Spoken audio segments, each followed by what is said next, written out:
예, 안녕하십니까. 조국혁신당 대표 조국입니다. 대통령실이 2류, 3류들에게 농락당한 장면을 목격하며 구정물을 함께 뒤집어 쓴 느낌.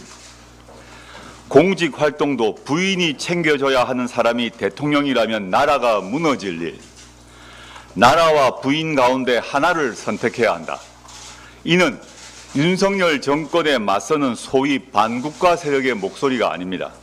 보수 언론, 조선, 동아, 중앙일보가 쏟아낸 글의 일부입니다.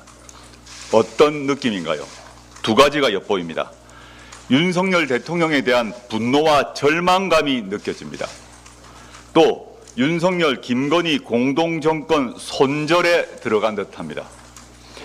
윤석열 정권을 자신들이 세웠다고 자부해왔고 무슨 일이 있어도 편들고 보위하던 친윤 언론마저 이제 구제의 손길을 뻗을 엄두가 나지 않는 지경이 되었습니다.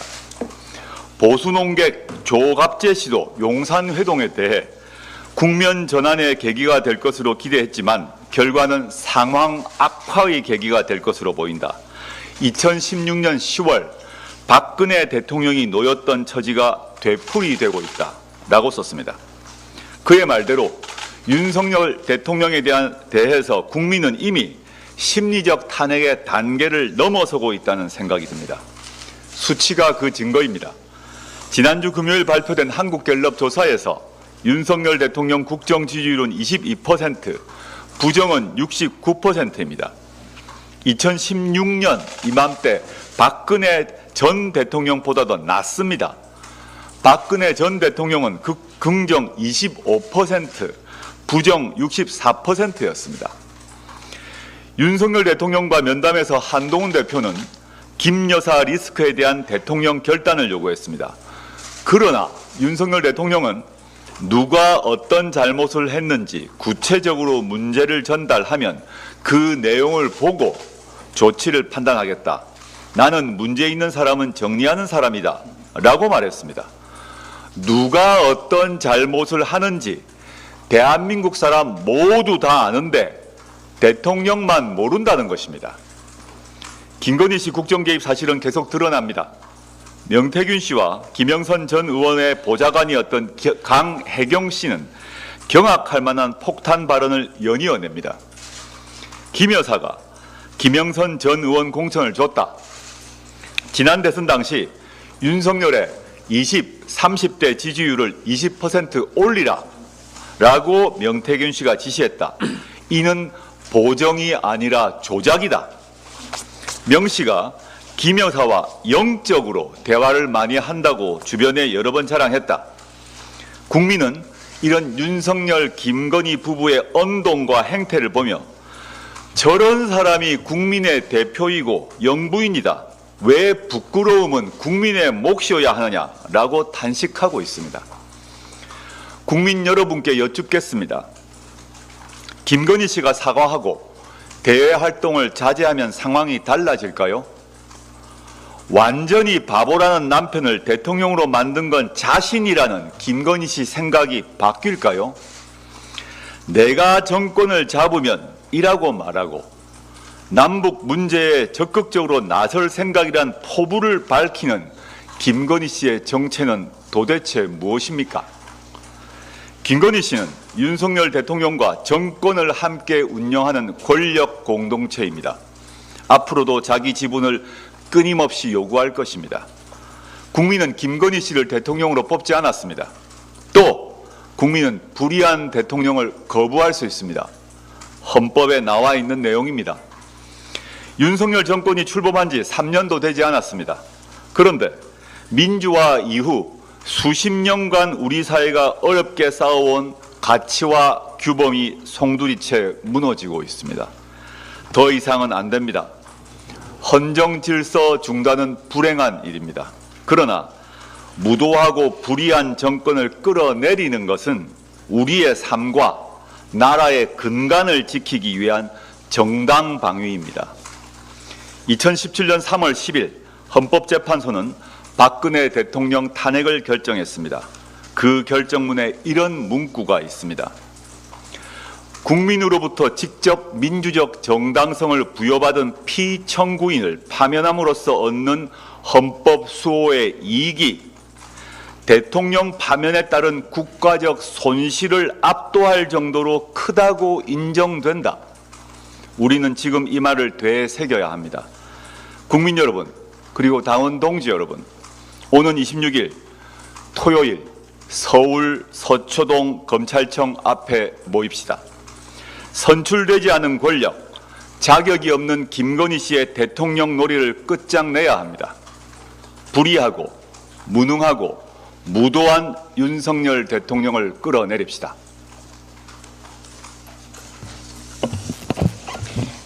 네, 3년은 너무 길다 특별위원회 검찰개혁위원장 박은정입니다.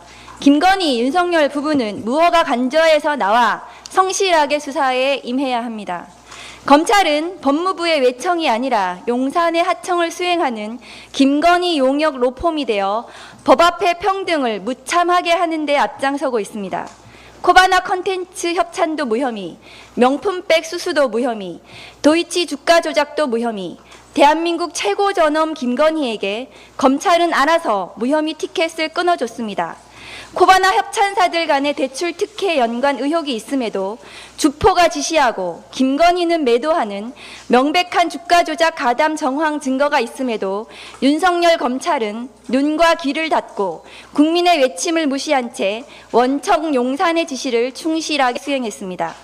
피의자 김건희를 직접 찾아가는 황제 출장 서비스 조사와 폭발 위험으로 인한 자발적인 핸드폰 반납은 덤이었습니다.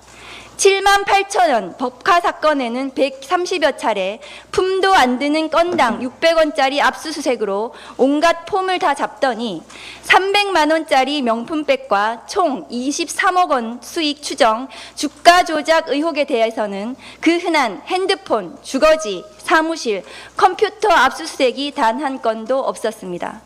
국감장에 나와서 아무 사건이나 압수수색하지 않는다는 이창수 서울중앙지검장의 답변에 국민들은 기가 막힙니다. 명태균은 김건희, 윤석열 자택을 수차례 방문해서 지배 구조까지 상세하게 기억하고 있었지만 정작 검찰은 단 한 차례도 수색하지 않았다는 점이 중앙지검장 답변에서 명확하게 밝혀진 셈입니다. 김건희 변호인, 법무법인 검찰의 범죄 피의자 감싸기는 국민 분노만 자극했습니다. 대명천지에 세상 어느 주식시장 이해도가 낮은 일반 투자자가 현금 자산 80%를 한 종목에 올인하고 23억 원의 수익 실현을 당한다는 말입니까? 김건희 용역 로펌, 윤석열 검찰은 일말의 양심도 없습니까? 이뿐만이 아닙니다. 명태균 게이트의 실체가 드러날수록 김건희발 국정농단 의혹과 지난 대선 과정에서의 불법 의혹들이 점점 짙어지고 있습니다. 명태균이 윤석열 후보에게 보고했다는 3억 6천만 원 상당의 여론조사의 실체, 대선 마지막 9일 동안 데일리로 보고했다는 미공표 여론조사의 불법성에 대해서도 반드시 수사해서 법적 책임을 물어야 할 것입니다. 국민의힘 대선 공식 회계 자료에 나와 있지 않은 여론조사 비용은 정치자금법 위반 사안이고 강혜경 씨 증언대로 여론조사의 대가가 김영선 공천이었다면 이는 뇌물죄 적용이 가능한 사안입니다. 뇌물죄 중에서도 죄질이 가장 나쁜 수뢰후 부정처사죄를 물어야 한다는 점을 분명히 합니다. 이번 국정감사를 통해 드러난 국정농단의 실체와 윤석열 검찰의 오만함은 상상 이상이었습니다. 대한민국의 대통령은 무자격 업체가 공사한 준공검사도 도면도 없는 불법 증축 건축물에 살고 있습니다. 모두 김건희 여사의 작품으로 의심됩니다. 김건희, 윤석열 부부는 무허가 간저에서 나와 당장 수사부터 받아야 할 판입니다. 특검의 대상과 필요성은 늘어났고 많은 시민들이 탄핵을 요구하기 시작했습니다. 윤석열 정부의 실패가 국가의 실패로 귀결되어서는 안 된다는 위기를 감지한 수많은 국민들의 간절한 외침입니다. 김건희, 윤석열 부부에게 결단의 시간이 다가오고 있음을 분명하게 경고합니다. 국민들의 외침에 이제는 용산이 답하고 책임질 차례입니다. 예, 바로 순서가 바뀌었는데 어제 먼저 하셔가지고 탄취 부위원장 황운하입니다. 윤석열 대통령은 칼을 잘 휘두르는 장림무사, 김건희 여사는 밖으로 나가면 안 되는 주술사, 장님의 어깨에 올라타서 주술을 부린다. 명태균 게이트가 점입가경입니다. 장림무사가 칼을 휘두른다니 얼마나 위험천만한 일입니까? 그 망나니 칼춤에 얼마나 더 많은 사람들이 피눈물을 흘려야 합니까? 정치는 민심보다 반발짝 앞서가야 합니다. 정치는 국민들의 요구에 응답해야 합니다. 탄핵 정국이 급박하게 전개될 수 있는 작금의 상황에서 정치는 대통령 탄핵 사유를 유형별로 정리해서 구체적으로 준비해야 합니다.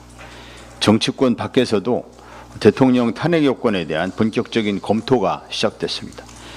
현 상황에서 탄핵 요건으로 정리되는 부분을 박근혜 대통령 탄핵 재판과 연결시켜서 정리해 보겠습니다. 첫째는 제3자의 이익을 위해 대통령의 지위와 권한을 남용하거나 국가기관이나 조직을 동원한 점입니다.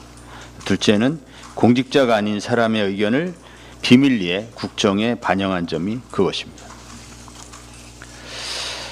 이 중 대통령의 지위와 권한을 남용한 것과 관련해서는 대통령이 최상병 사망 사건에 대한 수사에 외압을 행사했다는 의혹과 정확히 일치합니다. 또한 선출되지 않은 권력인 김건희 씨가 국정 의사결정의 중심에 있었다는 증거들도 공개된 상황입니다. 구체적으로는 공천 개입 의혹, 대통령실 이전 과정 의혹, 그리고 양평 고속도로 종점 변경 의혹 등이 있습니다. 특히 대통령이 김건희 씨를 둘러싼 여러 의혹들을 은폐 비워하기 위해 대통령의 지위와 권한을 어떻게 남용했는지 여부도 매우 중요한 탄핵 사유입니다. 검찰권을 동원해 디올백, 도이치모터 사건을 무혐의 처리한 것이 그 구체적인 사례가 될 가능성이 큽니다. 조국 신당은 법적 탄핵 요건이 충족됐는지 정밀하게 확인하고 탄핵 수초안을 빈틈없이 준비해서 수초안의 국회 의결, 헌법재판소에서의 인용 결정을 끌어내는데 맨 앞에 서겠습니다.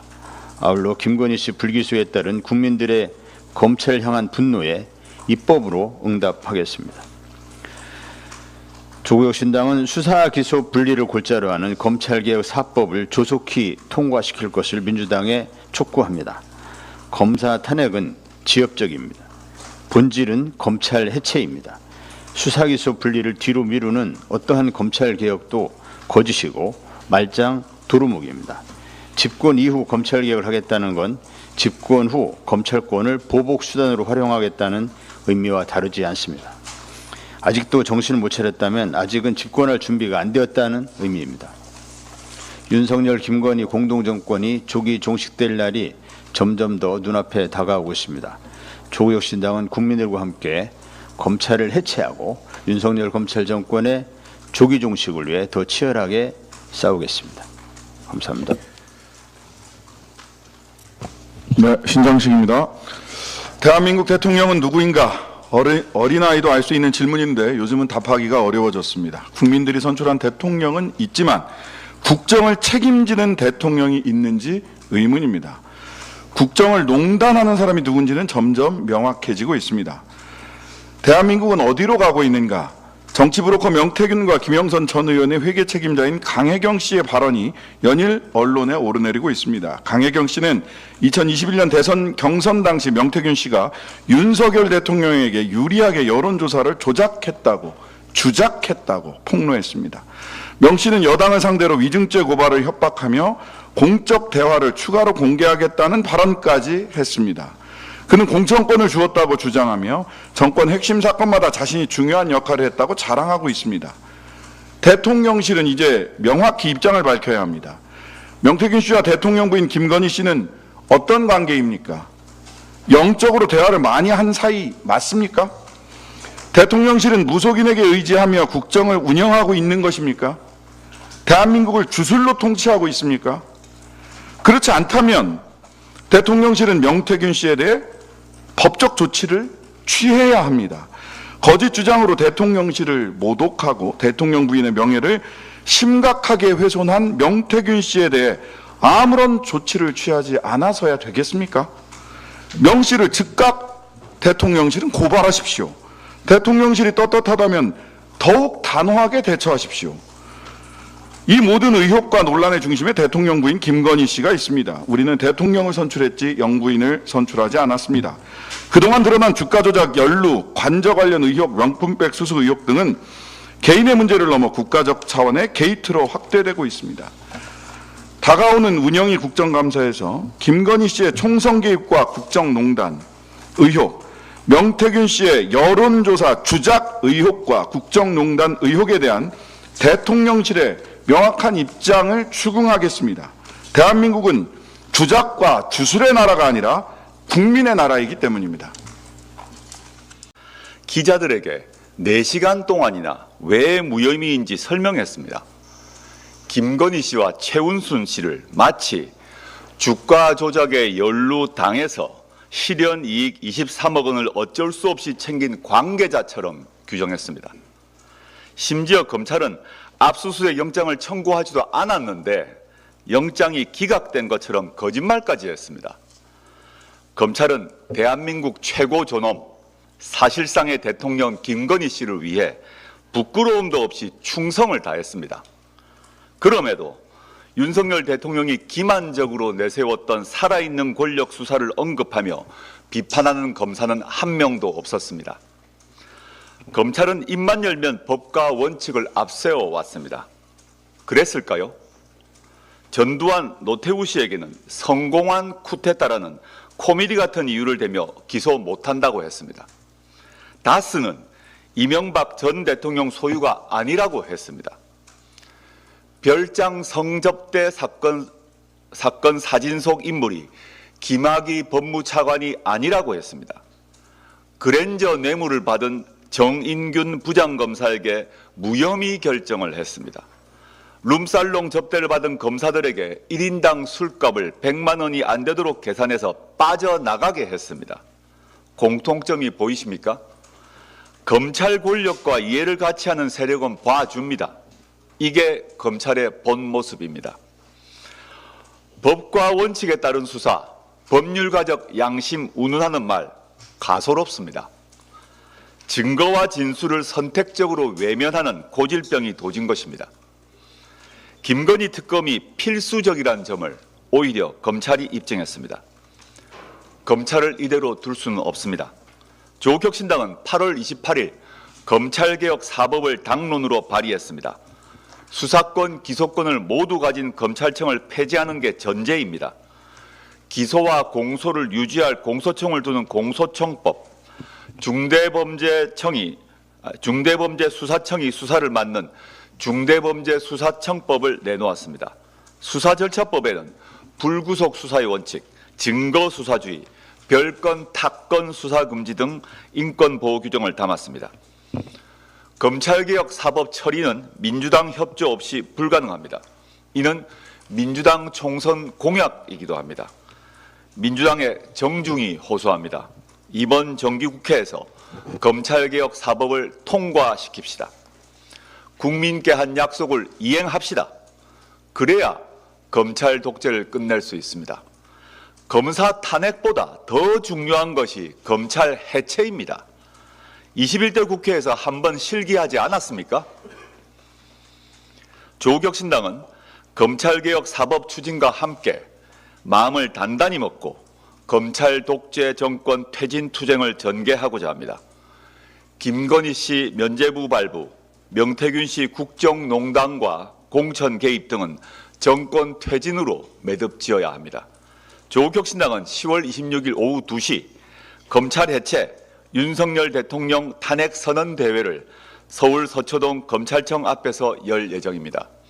조국혁신당은 7월 25일 3년은 너무 길다 특별위원회, 즉 탄추위를 발족해 누구보다 먼저 윤석열 대통령 탄핵과 정권 퇴진을 준비해왔습니다.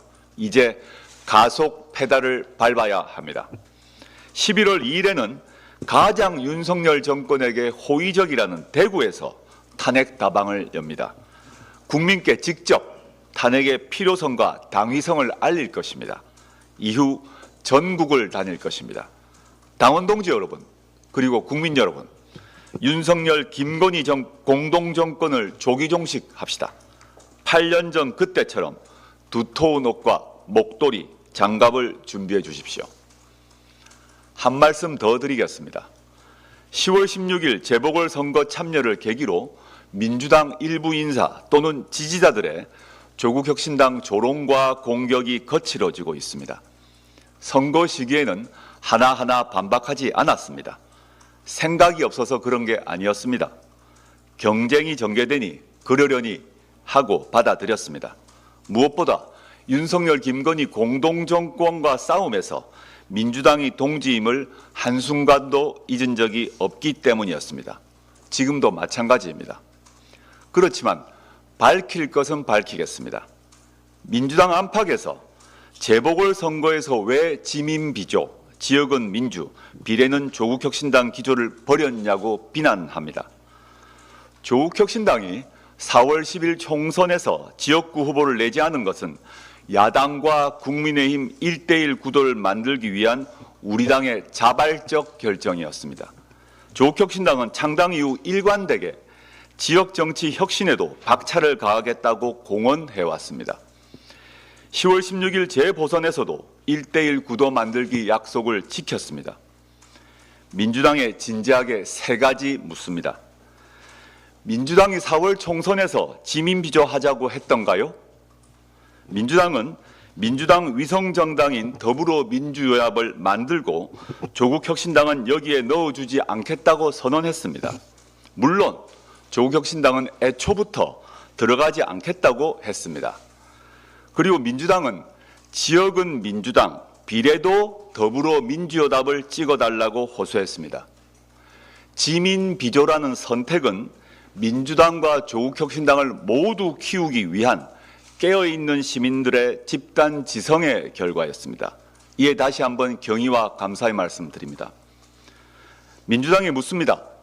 다음 총선에서 민주당은 조국혁신당을 위해 위성정당을 만들지 않고 비례대표 후보도 안 낼 것입니까? 또 묻겠습니다. 10월 16일 재보궐선거에서 호남에서의 경쟁이 다시 읽을게요. 10월 16일 재보궐선거에서 호남에서의 경쟁이 국민의힘 후보를 이롭게 했습니까? 10월 16일 선거 전후 호남 지역민의 목소리를 경청해 보십시오. 호남 언론의 사설도 읽어보시길 권합니다.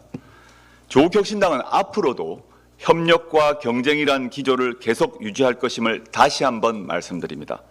동시에 분명히 말씀드립니다. 누구도 조국혁신당에게 지역구 후보를 내지 말라고 강요할 권리는 없습니다. 그 판단과 결정은 조국혁신당이 합니다. 민주당은 현재 유일하게 수권 정당의 능력과 규모를 갖춘 제1당입니다. 그러나 조국혁신당이 12석짜리 작은 정당이라고 해서 무시해서는 안 될 것입니다. 그것은 정권 교체에 도움이 되지 않습니다. 감사합니다.